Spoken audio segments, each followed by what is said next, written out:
जय श्रीकृष्ण राधे राधे बंधुगण। आज आम यही भिडियो महाभारतर एक एमती गुप्त कहानी जाना हुए तो से गुप्त कहानी बहुत कम लोग जानी। जदि आपण मैंने आम चैनल नुआ ताहले आम चैनल को सब्सक्राइब करी कमेंट बॉक्स में जय श्रीकृष्ण राधे राधे लिखा केबे हेले भूलिबेनी।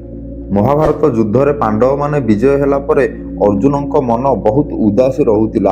महाभारत युद्ध रे तो से विजय प्राप्त करथिले हेले तांकर अनेक प्रियजन माननकु से हरैकिरी बहुत दुख प्रकाश करुथिले। से कहूथिले जे संघर्ष पर युद्ध रे विजय तो मिलगला हेले ए की विजय धर्मर स्थापना पाई निजर बहुत लोकंकु बा निजर प्रियजनर बहुत लोकंकु हरैबाकु पड़िला।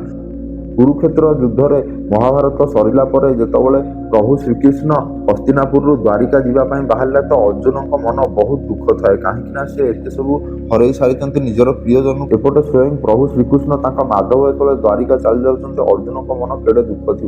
जो प्रभु श्रीकृष्ण चलीगले अर्जुन मन दुखरे आसिक जो गोटे नई कूल बसी बड़ मन दुखरे कि प्रभु श्रीकृष्ण चलीगले जमी अर्जुन को फिल हो मोर गांडीव धनुष मुझे उठे पारुनी मुझे बहुत माने निर्जीव हो जाइए मो शरीर आ शक्ति ना। अर्जुन बसी समय ही गोटे हाल्का माने मधुर स्वर रे बंशीर शब्द शुभिला जहाँफल कि अर्जुन जो पछकू बुली देखती तो स्वयं प्रभु श्रीकृष्ण आविर्भाव होती। तो अर्जुन आश्चर्य हो पचारती कि माधव आपण जाइना से प्रभु श्रीकृष्ण कहते कि जितेबाला गोटे भक्त दुखरे थाए से कौन तार प्रभु ताको छाड़ी जापारती से अर्जुन बड़ दुखर सह प्रभु श्रीकृष्ण को कहते कि माधव ये जीत रु कौन मिलला आमे आमर बहुत प्रियजन को हरैले। तो से माधव कहते धर्म स्थापन जदि अधर्मी के हरैबा पड़े ताहले एठी कौन भी पाप लगुनि तुम्हें धर्म रे अछ पार्थ।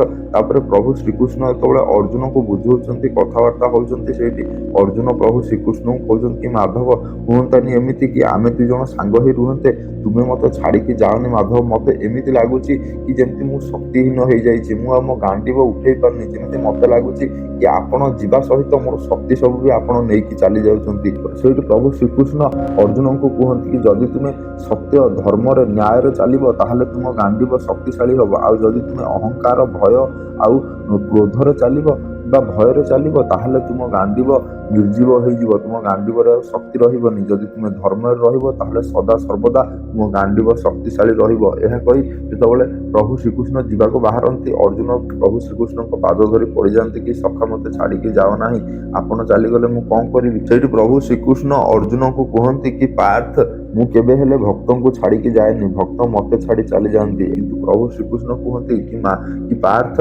मत तो जीवाक हम किंतु मो शरीर सीना तुम ठार जाऊँगी हेले मो आत्मा सदा सर्वदा तुम पाखे अच्छी आ मोर स्मृति आ मोर गीता ज्ञान आ मोर शिक्षा सब तो मुझ तुम पाखे छाड़ी जाऊँगी।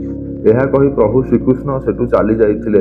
तापर अर्जुन से दिन बुझी पारी कि धर्म रही केमिति शासन करने को पड़ो बा धर्म रही ए मनुष्य जीवन में केमिति आगू बढ़िया पड़ो। तापर अनेक वर्ष धरी धर्मराज युधिष्ठिर हस्तिनापुर राज करथिला अर्जुन अनेक वीर वीर कार्य करथिले। आ ए वीडियो आमको यह शिक्षा मिलूँ जे आम यदि धर्म न्याय निष्ठा रहा ताले प्रभु को आशीर्वाद सदा सर्वदा आम उपरे बनी रहिबो।